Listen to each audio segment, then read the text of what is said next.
आज प्रभाग रचनेवर आम्ही काँग्रेस पक्षाची हरकत घेतली होती आणि हरकतीचे खरे वैशिष्ट्य म्हणजे ही जी जनगणना आहे, जी प्रभाग रचना आहे, ती प्रभाग रचना जनगणनेच्या आधारावर आहे। जनगणना 2011ची ह्या ठिकाणी पकडलेलं आहे।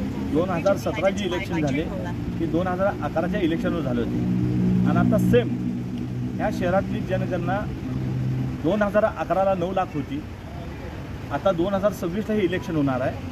2026ला ह्या शहराची लोकसंख्या जवळपास 13 लाख होणार आहे आणि 13 होत असल्यामुळे ह्या शहरात किमान 15 ते 20 नगरसेवक वाढले असते आणि तुमचे जे प्रभाग आहेत हे छोटे झाले असते। आता कुणाचा प्रभाग 41,000 आहे, कुणाचा 42,000 आहे। जर नव्याने 120 नगरसेवक झाले असते, नवीन जनगणना झाली असती, नवीन प्रभाग रचना झाली असते, तर या शहरामध्ये किमान 120 नगरसेवक ठिकाणी वाढले असते।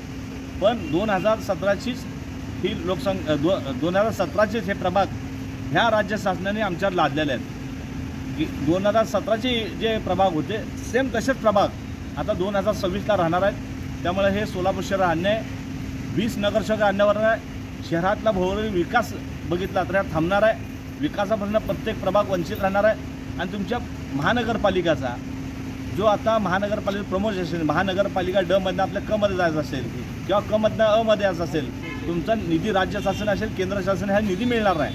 ह्याचा भौगोलिक सगळा विचार करून काँग्रेस पक्षाने ही इलेक्शन आता नव्याने केंद्र सरकारनी चं पत्र आलेलं आहे की नवीन जनगणना चालू करा। मग तुम्ही लोकांना वेळात करता का? तुमचं केंद्र सरकारने पत्र पाठवलं की ह्या राज्यातली जनगणना झाली पाहिजे। आता तुम्ही गेले 8 वर्ष झालं आमचं इलेक्शन घेत नाही, 1 वर्षात नवीन जनगणना करा आणि त्यामध्ये 120 नगरसेवक होतील आणि नव्याने तुम्ही इलेक्शन घ्या आणि नव्याने प्रभाग करा, अशी ह्या ठिकाणी आमची मागणी राहिलेली आहे।